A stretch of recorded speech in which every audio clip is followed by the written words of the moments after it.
This is the VOA Special English Economics Report. Heating and cooling equipment are the biggest users of energy in American homes, and homes are responsible for about 1/4 of the nation's total energy use. But there are surprisingly simple ways to deeply cut energy use, its effect on the environment, and its cost. David Peabody and his team at Peabody Architects design passive homes. He says the design of a passive house aims to reduce energy demand to its lowest possible level. Passive houses use no solar, geothermal, or wind energy equipment, but they are extremely energy efficient. Mr. Peabody says passive houses cut heating and cooling costs by about 90%. But what sets his design apart from other green homes is that it looks like any other home.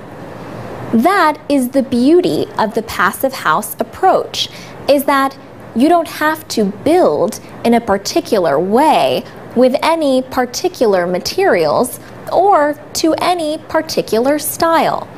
That's why, in our case, we decided to try to do something to prove that point, to make something that was very traditionally American.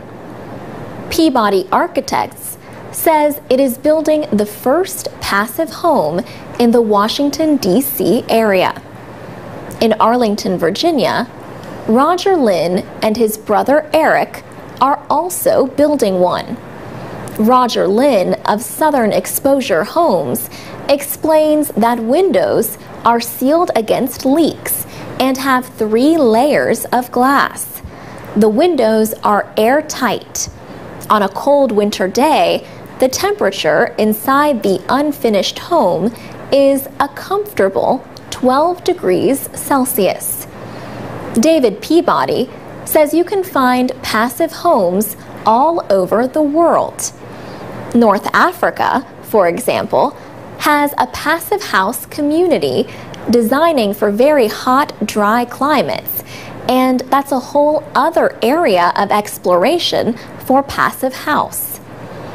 The first passive design was an apartment building in Darmstadt, Germany.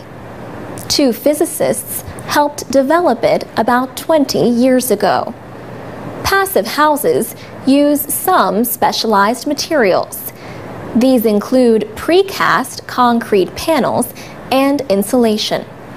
They also need to have special air treatment systems. Supporters say they cost only about 5 or 8% more than traditional homes, but they use 10% of the energy for heating and cooling. The designs are passive because they do not use geothermal, sun, or wind energy for power.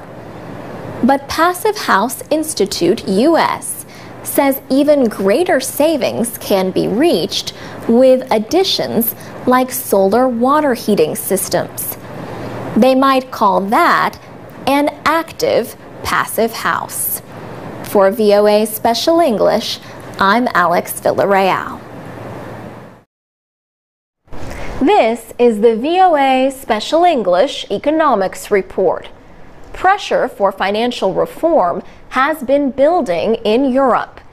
In June, the financial services company Moody's Investors Service reduced Spain's credit rating. The rating was cut from A3 to Baa3. That means that Moody's officials believe the credit risk of Spanish debt has moved from very low to moderate. The company said it acted because Spain is borrowing about $125 billion in rescue loans for its banks.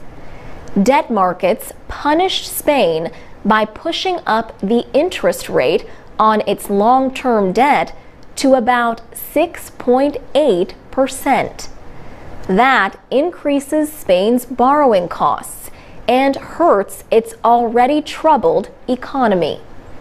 Spain was not the only country to get downgraded by Moody's. Cyprus got the same treatment. Recently, American Treasury Secretary Tim Geithner spoke at the Council on Foreign Relations in Washington. He said the increase in borrowing costs for European countries like Spain means European officials must move quickly to avoid growing costs. In his words, if you wait to move in these things and you let the market get ahead of you, then you increase the costs of the solution and you make it harder to get there. Once you decide, he said, there is no argument for doing it slowly. Germany, Europe's largest economy, has been pushing for economic reform in the 17 countries using the euro.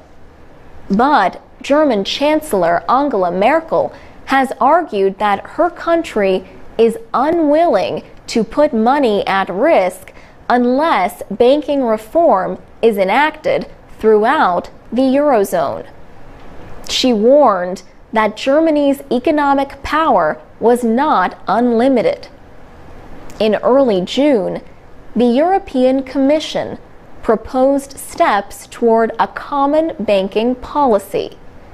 The proposals include empowering nations to intervene when their banks are in trouble. But proposed changes may also bar support for failing banks. Some European leaders are pressing for an expanded European bailout fund. Germany has resisted providing new financial resources, but details of any deal with big European economies have yet to be decided. Europe's financial crisis is likely to be a major international issue in the weeks to come. For VOA Special English, I'm Alex Villarreal. You can read, listen, and learn English with more stories about economics and other subjects at voaspecialenglish.com. This is the VOA Special English Economics Report. Today, we look back at some of the top stories of 2011. In Europe, the debt crisis that started in 2010 in Greece and Ireland spread to other countries.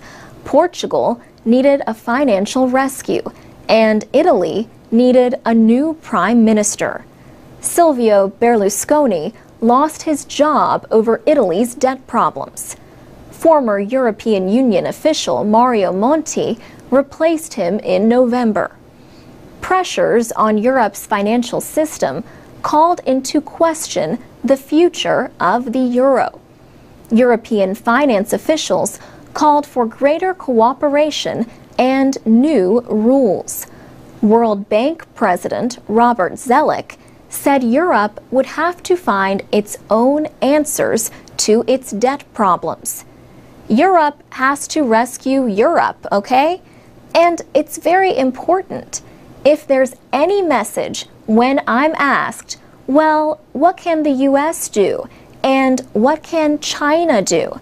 The best thing they can do is clean up their act at home, be a source of growth at home. Mr. Zoellick also said it was important for other big economies to deal with their own budget imbalances.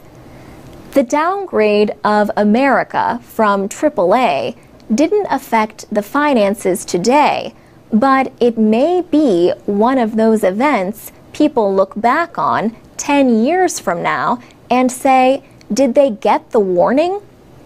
In August, a credit rating agency cut the United States credit rating from the highest level AAA to AA+. Also in August, Steve Jobs stepped down as chief at Apple because of his failing health. He died of cancer in October at the age of 56.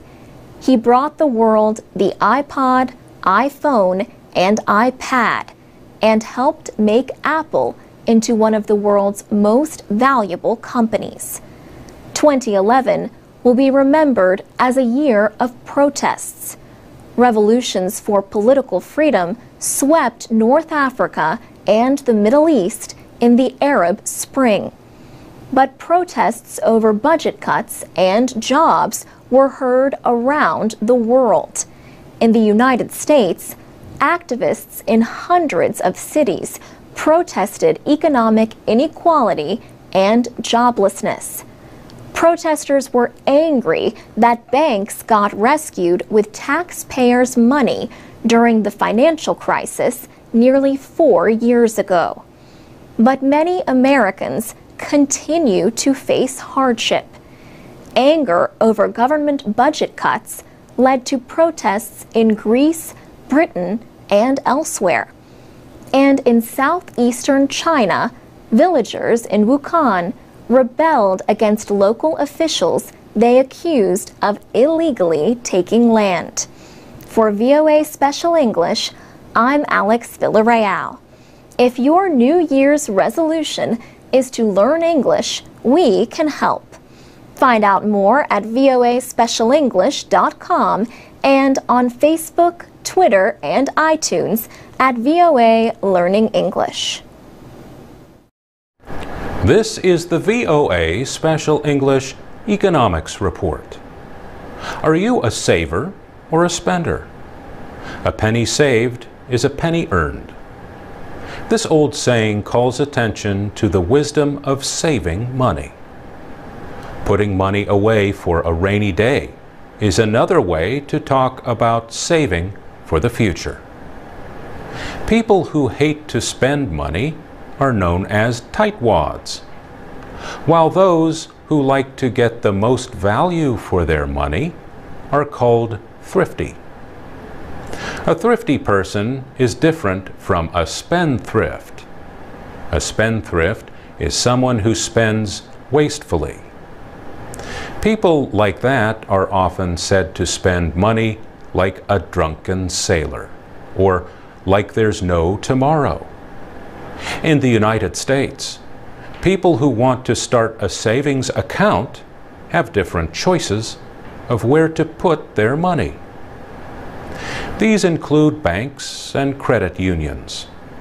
Credit unions are cooperatives for people who have some kind of connection. For example, the members might work for a university or a government agency.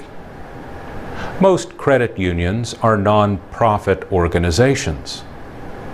Credit unions, banks, and other financial institutions pay interest on savings accounts. But the interest rates are low. Certificates of deposit pay higher returns. For a certificate of deposit, or CD, a person agrees not to withdraw the money for a certain period of time. This term could be anywhere from a few months to several years. Longer terms and larger amounts pay higher interest. People can withdraw their money early, but they have to pay a penalty. Another way to save is through a money market fund. This is a kind of mutual fund. Mutual funds invest money from many people. The money is sometimes placed in short-term government securities. Money market funds, however, may not be federally guaranteed like other kinds of savings. The Federal Deposit Insurance Corporation guarantees savings up to $250,000. In a number of countries, people have been saving less over the years. The Organization for Economic Cooperation and Development is a group of 34 countries. The OECD says in 1990, Americans had a household savings rate of 7%. This year, that rate is expected to be a little more than 4%. Many European countries have higher rates, but Americans save more than families in countries like Japan and South Korea. For VOA Special English, I'm Mario Ritter. To read, listen, and learn English, go to voaspecialenglish.com. You can also find our captioned videos at the VOA Learning English channel on YouTube. This is the VOA Special English Economics Report. Americans gave about $290 billion to charity last year. That was $10 billion more than the amount of charitable giving in 2009. The estimates are from the Giving USA Foundation and its research partner, the Center on Philanthropy at Indiana University. Charities are non-profit organizations that raise money to provide social services or other programs. Giving USA has been reporting on charitable donations since 1956. The group estimates that about 75 million households gave to at least one charitable organization in the United States last year. A household is one or more people living in a home. The largest share of charitable giving goes to religious groups. Giving USA says they received 35% of all donations in 2010. Some people give a percentage of their pay to religious organizations. Schools and other education-related organizations were second on the list. They received an estimated 14% of all charitable giving last year. The Federal Tax Agency, the Internal Revenue Service, recognizes donations to official charities. Those who give to charity may be able to get tax breaks and reduce the amount of taxes they owe. People who give to charity may want to know how their donations are being spent. Organizations like Charity Navigator and the American Institute of Philanthropy look at how charities spend the money they receive. Their reports and ratings offer a measure of how effectively the charities use their money. For example, donors can learn how much a group spends on services compared to how much it spends on itself in administrative costs. Charity Navigator recently asked donors and charities to answer questions about year-end giving trends this year. More than 500 donors and 100 charities completed the questionnaire. On average, these charities said they received 41% of all their donations in the last few weeks of the year. Charity Navigator also asked donors about the kinds of charities they would likely support this holiday season. Human Services rated at the top of the list. Arts, Culture, and Humanities rated at the bottom. For VOA Special English, I'm Alex Villarreal. Read, listen, and learn with our programs and English teaching activities at voaspecialenglish.com and on the VOA Learning English page on Facebook.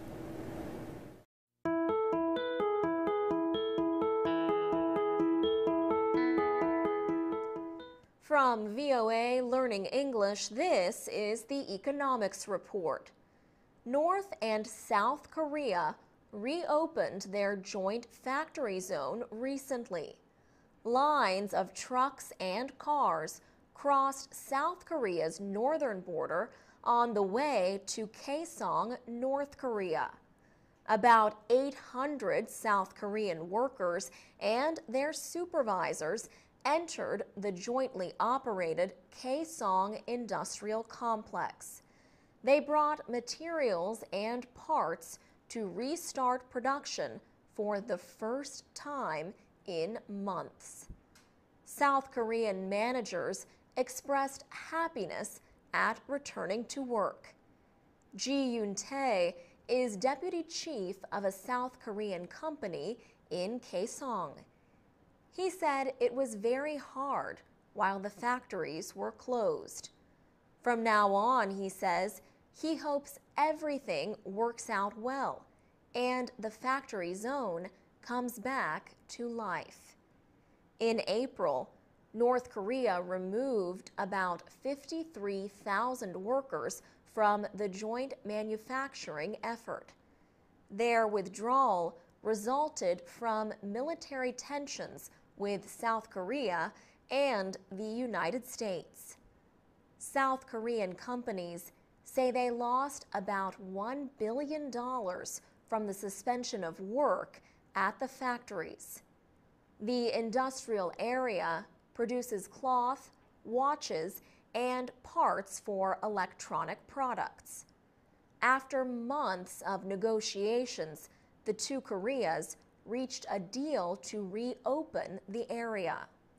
They agreed to set up a joint committee to settle future problems. Officials from the two sides have been holding weekly meetings to discuss other details. The reopening is seen as the most important sign of warming relations between North and South Korea since the North carried out missile and nuclear tests. Choi Kyung-lim is South Korea's Deputy Minister of Trade, Industry, and Energy. He told reporters in Seoul that the government hopes many Chinese companies will invest in Kaesong. China is North Korea's closest ally. For VOA Learning English, I'm Alex Villarreal.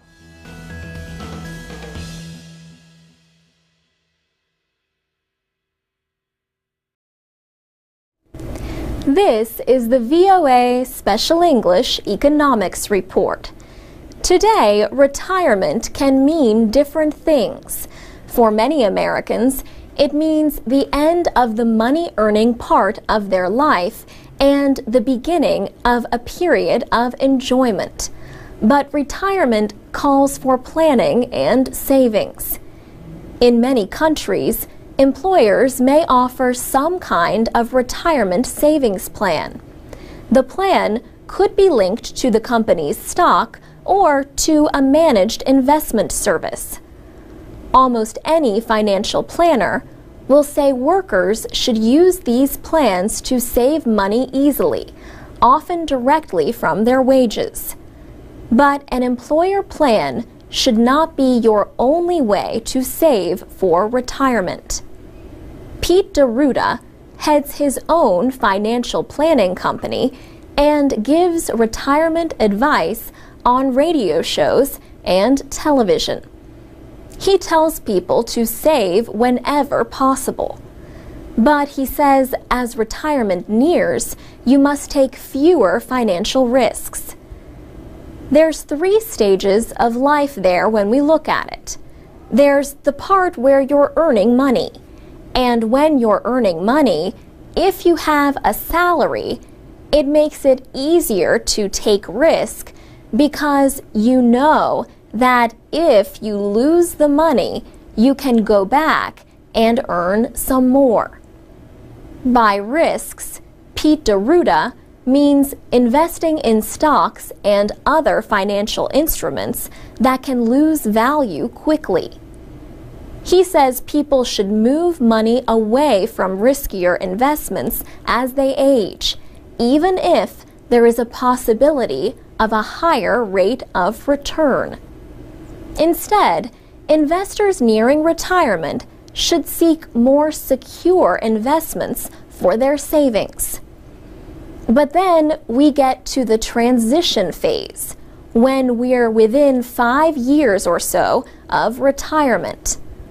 I call it the financial red zone, because now is the time when you need to protect what you have. You need to start transitioning away from the risk of Wall Street and into safe places that guarantee lifetime income. Pete D'Arruda has a simple way of deciding how much of your retirement savings should be at risk. He says, take your age and put a percentage after it. That is the percentage of your retirement savings that should be fully protected from losing value. So, for a 65-year-old, 65% of the money must be in a place that can't lose it. The reason why is when you're in retirement, it's impossible to get the money back that you lost because you don't have a salary coming in. One recent survey by the Charles Schwab Company found that 44% of baby boomers feel secure in their readiness for retirement. Baby boomers are the generation of Americans born after World War II. For VOA Special English, I'm Alex Villarreal. This is the VOA Special English Economics Report. In December, the Japanese electronics company Olympus made a public apology.